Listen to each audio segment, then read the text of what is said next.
वहीं बड़ी खबर जबलपुर से आ रही है, जहां संजीवनी क्लिनिक में खरीदी घोटाला उजागर, कागजों में उपकरण और जमीन पर गायब। जांच में सीएमएचओ कार्ला तक जुड़ी कड़ी।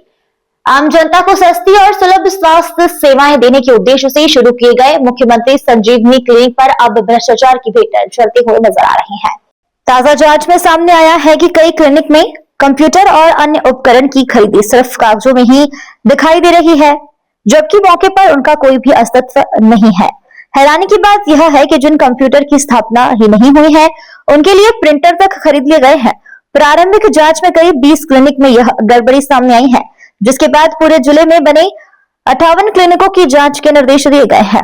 इस घोटाले की जड़ें सीएमएचओ कार्ला तक जाती हुई दिखाई दे रही है, जहां फर्जी देयकों के माध्यम से भोपाल की निजी फर्म को 12 बिलों के जरिए 93,04,998 रुपए का भुगतान बिना सामग्री प्राप्त कर दिया गया है।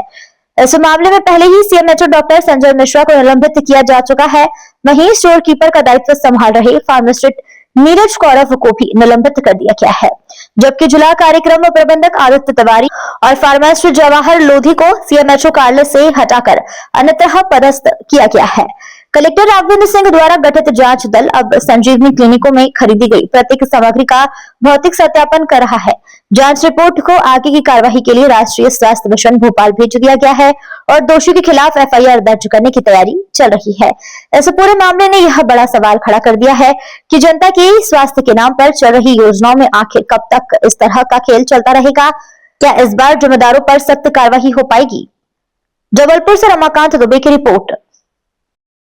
बेसिकली जो खरीदी को लेके कुछ शिकायतें सामने आई थी, उसकी जांच कराएगी जांच दल बनाकर, जिसमें कोषालय से भी, ट्रेजरी से भी हमारे ऑफिसर थे, डिप्टी कलेक्टर भी थे, और उसके बाद वो शिकायत सत्य पाई गई। तो उसके बाद शासन को प्रतिवेदन भेजा गया और जो हमारे स्तर पर अनुशासनात्मक कार्रवाई होनी थी वो हमारे स्तर से की गई। बाकी शासन द्वारा अनुशासनात्मक कार्रवाई की गई है। इसमें उनका कहना है कि वित्तीय वर्ष खत्म हो रहा था, बजट रिलैक्स हो रहा था, इसलिए ऑर्डर नहीं, खरीदी के एक वो है, शासकीय धन जो होता है वो उसके व्यय करने के कुछ नियम है और उसी के हिसाब से व्यय किया जाना चाहिए, और उसको पूर्ण मितव्ययिता और पूरी सावधानी के साथ, बगैर कोई सामग्री प्राप्त किए भुगतान करना, बगैर कोई सत्यापन किए, बगैर स्टोर में एंट्री किए भुगतान करना, ये पूर्णतः गलत है। और इसमें हमारे जो फाइनेंस रूल्स हैं वो बहुत स्पष्ट है।